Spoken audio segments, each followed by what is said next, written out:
अस्सलाम वालेकुम। Class 12 subject accountancy issue of debentures, इसका क्वेश्चन नंबर 12, 13 और 14 आज हम सॉल्व करेंगे। क्वेश्चन नंबर 12 है X limited took over the assets of rupees 9 lakh and liabilities of rupees 80,000 of Y limited for the purchase consideration of rupees 9,90,000। The X limited paid the purchase consideration by issuing 8% debentures of rupees 100 each at 10% premium. Draft the journal entries in the books of X Limited. X Limited ने टुक over किए हैं assets जिनका value है rupees 9 lakh और liabilities जिनका value है rupees 80,000 किससे, Y limited से। और परचेज कंसिडरेशन क्या है, that is 9,90,000। Purchase consideration means amount जो एक्स लिमिटेड को पे करना है टुवर्ड्स दी वाई लिमिटेड। लेकिन एक्स लिमिटेड ने ये जो परचेज कंसिडरेशन है कैश के बजाय उसने डिबेंचर्स इशू किए हैं जिनका नॉमिनल वैल्यू है रुपीज़ 100 ईच। और ये जो डिबेंचर्स हैं ये प्रीमियम पे कंपनी ने इशू किए हैं। अब हमें इस क्वेश्चन की जर्नल एंट्री करनी है।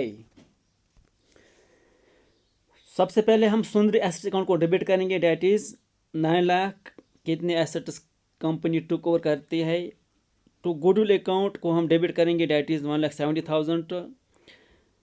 मैंने आपको पहले भी कहा है कि जब परचेज कंसिडरेशन ज़्यादा होता है नेट एसेट से तो वो हम गुडविल अकाउंट को डेबिट करते हैं। अगर परचेज कंसिडरेशन कम होता है नेट एसेट से तब वो हम क्या करते हैं, कैपिटल रिजर्व अकाउंट को हम क्रेडिट करते हैं। लेकिन यहाँ पर क्या, इस क्वेश्चन में क्या है, जो परचेज कंसिडरेशन है वो ज़्यादा है किससे, नेट एसेट से। नेट एसेट हम कैसे कैलकुलेट करते हैं, टोटल एसेट्स को हम लेस करते हैं लाइबिलिटीज। टोटल एसेट कितने हैं इस क्वेश्चन में, 9 लाख माइनस 80,000 डेट इज़ 8,20,000।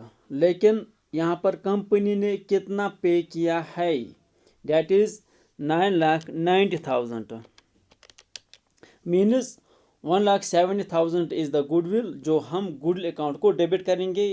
तो क्योंकि यहाँ पर जो परचेज कंसिडरेशन है date is excess to net assets.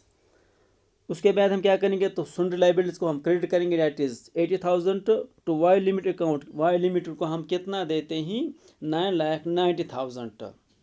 फिर से मैं समझाऊँ, यह गुडविल अकाउंट को हमने डेबिट इसलिए किया है क्योंकि जो परचेज कंसिडरेशन है वो ज़्यादा है किससे, नेट एसेट से। तो इसलिए ये जो डिफरेंस है ये हम किसको डेबिट करते हैं, गुडविल अकाउंट को, राइट। नीचे हम लिखेंगे narration being purchase of assets and liabilities of Y limited. तो उसके बाद कंपनी ने ये जो परचेज कंसिडरेशन है वो कैश में पे नहीं किया है बल्कि उसने डिबेंचर्स इशू किए हैं। यहाँ पर हम क्या करेंगे, वाई लिमिट अकाउंट को हम डेबिट करेंगे, that is 9,90,000 to 8% debentures account, that is 90,000 to 8% debentures account at 9 lakh to securities premium account. क्योंकि जो प्रीमियम होता है उसके लिए हम अलग अकाउंट बनाते हैं, that is securities premium account, that is 90,000। अब आप ये कहोगे कि ये जो 90,000 है ये हमने कैसे कैलकुलेट किया है, क्योंकि इस क्वेश्चन में total number of debenture issue कितने किए हैं वो इस क्वेश्चन में नहीं लिखा गया है। तो उसके लिए मैंने नीचे वर्किंग नोट लिखा है, calculation of debentures to be issued, कितने डिबेंचर्स हमने इशू किए हैं वो हम कैसे कैलकुलेट करते हैं, purchase consideration divide by issue price of a share. यहाँ पर परचेज कंसिडरेशन 9,90,000 और issue price of a share है 110। तो इट मीन्स कंपनी यहाँ पर 9,000 डिबेंचर्स इशू करती है जिनका इशू प्राइस है 110। 100 नॉमिनल वैल्यू है और 10 है प्रीमियम। तो इसलिए जब हमने प्रीमियम पे ये डिबेंचर इशू किए ही, प्रीमियम है 10 और टोटल डिबेंचर्स कितने इशू करते हैं company, that is 9,000 into 10 that is 90,000। यहाँ पर सिक्योरिटीज़ प्रीमियम अकाउंट में क्रेडिट हो जाएगा, डिबेंचर अकाउंट में कितना क्रेडिट हो जाएगा, जो एक डिबेंचर का नॉमिनल वैल्यू है date is 100, 9,000 in 100 debt is 9 lakh. और वाई लिमिटेड अकाउंट का अकाउंट डेबिट हो जाएगा 9,90,000 जो परचेज कंसिडरेशन है। क्वेश्चन नंबर 13, अब हम क्वेश्चन नंबर 13 सॉल्व करेंगे। A limited purchased assets of ₹9 lakh and took over liabilities of ₹50,000 at an agreed value of ₹8,10,000 from Z limited. A limited ने purchase किए हैं एसेट्स डेट इज 9 लाख और liabilities took over किए हैं जिनका वैल्यू है 50,000 at an agreed value. जो purchase consideration है वो है 8,10,000 from Z limited. Z limited से ए लिमिटेड ने एसेट्स और लाइबिलिटीज परचेज की और लाइबिलिटीज टुक ओवर किए हैं। A limited issue 12% debentures of ₹100 each at 10% discount in full satisfaction of the purchase price. यहाँ पर क्या होता है, कंपनी क्या करती है, कैश के बजाय यहाँ पर भी कंपनी डिबेंचर्स इशू करती है जिनका नॉमिनल वैल्यू है 100, लेकिन यहाँ पर 10% डिस्काउंट पे कंपनी ये डिबेंचर्स इशू करती है। अब हमें क्या करना है, हमें इस क्वेश्चन की जर्नल एंट्री करनी है in the books of A limited. A limited के बुक्स में इस क्वेश्चन की जर्नल एंट्री करनी है। सबसे पहले हम करेंगे सुंदर एसेट अकाउंट डेबिट। कितने एसेट्स कंपनी परचेज करते हैं, डेट इज 9 लाख। तो सुंदर लाइबिलिटीज अकाउंट कितने लाइबिलिटीज टुक ओवर करते हैं company, that is 50,000। To capital reserve account that is 40,000। To Z limited account that is 8,10,000। यहाँ पर हमने कैपिटल रिजर्व क्यों लिखा है, मैंने अभी भी कहा है कि जब परचेज कंसिडरेशन ज़्यादा होता है और द नेट एसेट्स तब हम गुडविल अकाउंट को डेबिट करते ही, लेकिन जब परचेज कंसिडरेशन लेस होता है, कम होता है और नेट एसेट्स, तो उस वक्त हम कैपिटल रिजर्व अकाउंट को क्रेडिट करते ही। सबसे पहले हम इस क्वेश्चन में देखेंगे एसेट्स कितने ही 9 लाख माइनस लाइबिलिटीज कितने ही 50,000 मीनस 8,50,000।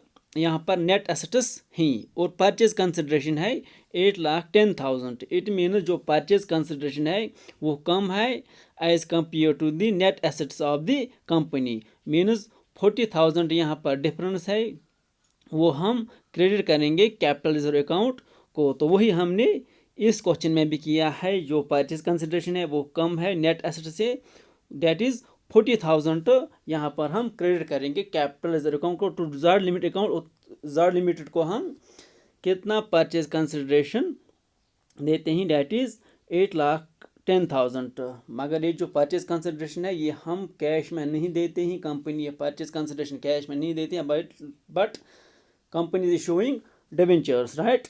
तो उसके बाद हम नीचे लिखेंगे narration being purchase of assets and liabilities of Z limited. पहली जर्नल एंट्री यही होगी। तो अब कंपनी क्या करेगी, कंपनी अब डिबेंचर्स इशू करेगी कंपनी को। टू जेड लिमिटेड अकाउंट को यहाँ पर हम डेबिट करेंगे जो परचेज कंसिडरेशन है अमाउंट, उससे हम जेड लिमिटेड का अकाउंट डेबिट करेंगे 8,10,000। Discount on issue of debentures account that is 9,000। To 12% debenture account that is 90,000। Being issue of 9,000 debentures of ₹100 each at a discount of 10%। यहाँ पर भी आपको मैं वर्किंग नोट में ये दिखाऊंगा कि कितने डिबेंचर्स कंपनी यहाँ पे इशू करती है। Calculation of number of debentures to be issued. Purchase consideration जो मैंने अभी आपको फार्मूला बताई है, डेट इज 8,10,000। और इशू प्राइस क्या है, नॉमिनल वैल्यू है 100, लेकिन कंपनी यहाँ पर डिस्काउंट पे डिबेंचर इशू करती है, डेट इज 10% ऑफ 100, वो ₹10 बनता है। तो इशू प्राइस है यहाँ पर 90, तो वो बनेगा 9,000 डिबेंचर्स कंपनी यहाँ पे इशू करती है। तो ये जो डिस्काउंट है ₹10 पर डिबेंचर। टोटल डिबेंचर्स कितने ही 9,000 into 10 डेट इज 90,000। यहाँ पर हम डेबिट करेंगे discount and issue of debentures. To 12% debenture account को कितना जाएगा, जो नॉमिनल वैल्यू होता है एक डिबेंचर का, डेट इज 100 पर डिबेंचर, वो बनेगा 9 लाख। तो उसके बाद है question number 14। P limited took over the assets of ₹15 lakh and liabilities of ₹70,000 of के लिमिटेड।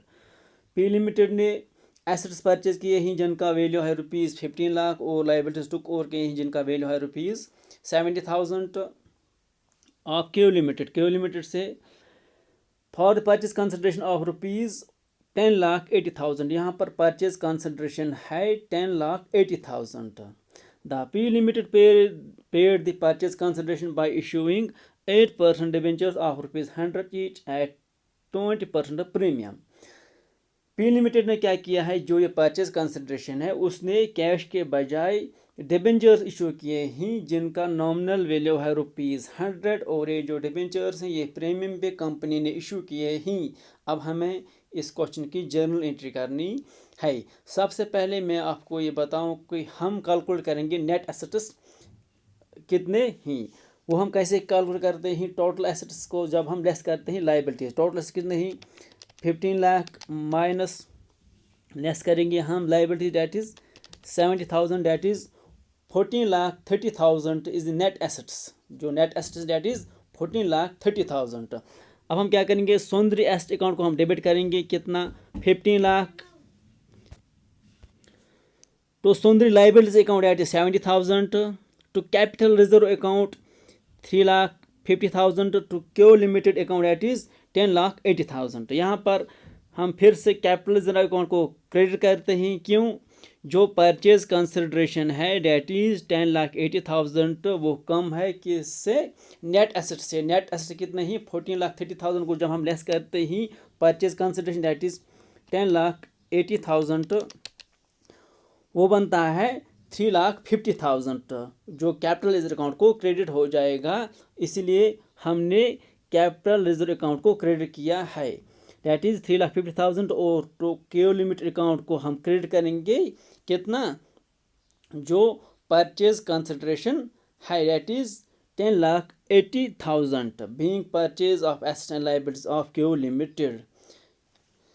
क्योंकि यहाँ पर हम एसेट्स परचेज करते हैं और लायबिलिटीज टू कवर करते हैं, इसलिए यहाँ पर हम क्यो लिमिटेड अकाउंट क्रेडिट करते हैं। तो उसके बाद हम क्या करेंगे, क्यो लिमिटेड अकाउंट को हम डेबिट करेंगे। क्योंकि ऑलवेज जो क्यो लिमिटेड जिससे भी हम एसेट्स परचेज करते हैं उसका अकाउंट हम उस अमाउंट से डेबिट करते हैं जो परचेज कंसिडरेशन होती है। To debentures account that is 9 lakh to securities premium account that is 18,000 being issue of 9,000 debentures of ₹100 each at a premium of 20% premium. यहाँ पर भी कंपनी क्या करती है, 9,000 डिबेंचर्स इशू करती है। कैसे, मैं आपको दिखाऊंगा। परचेज कंसिडरेशन क्या है, 10,80,000। इशू प्राइस क्या है, 120। क्योंकि यहाँ पर कंपनी एट प्रीमियम पे डिबेंचर्स इशू करती है। वो जब हम इसको डिवाइड करते हैं 120 परचेज कंसिडरेशन को, तो यहाँ पर निकलता है 9,000 डिबेंचर्स कंपनी इशू करती है। किसको, जिस कंपनी से कंपनी ने लायबिलिटीज टू कवर की हैं और एसेट्स परचेज किए हैं। तो इस क्वेश्चन में सबसे पहले हमने क्या किया है, सौंदर्य एसेट्स अकाउंट को हम डेबिट करते हैं क्योंकि ये कंपनी के पास आते हैं। In the books of P limited जो होती है उसके पास ये एसेट्स आते हैं। तो sundry liabilities account is a liability, इसको हम क्रेडिट करते हैं। टू कैपिटल अकाउंट 3,50,000 क्योंकि जो यहाँ पर डिफरेंस है परचेज कंसिडरेशन कम है as compare to the net asset of the company. तो ये जो डिफरेंस है वो हम कहाँ पे क्रेडिट करते हैं, कैपिटल अकाउंट में। और क्यो लिमिट अकाउंट को हम क्रेडिट करते हैं उतना ही जो परचेज कंसिडरेशन है। तो उसके बाद पी लिमिटेड ने क्यो लिमिट अकाउंट को डिबेंचर इशू किए ही एट प्रीमियम पे डिबेंचर इशू किए ही डेट इज 9,000 डिबेंचर्स। क्योंकि issue of debentures for consideration other than cash का मतलब ही यही होता है कि कंपनी कैश में पेमेंट नहीं करती है, बट कंपनी सिंपली क्या करती है, डिबेंचर्स इशू करती है जो परचेज कंसिडरेशन होता है। इसीलिए इसका नाम ही रखा गया है issue of debentures for consider other than cash. Hope आपको ये समझ में आया होगा। Thank you very much.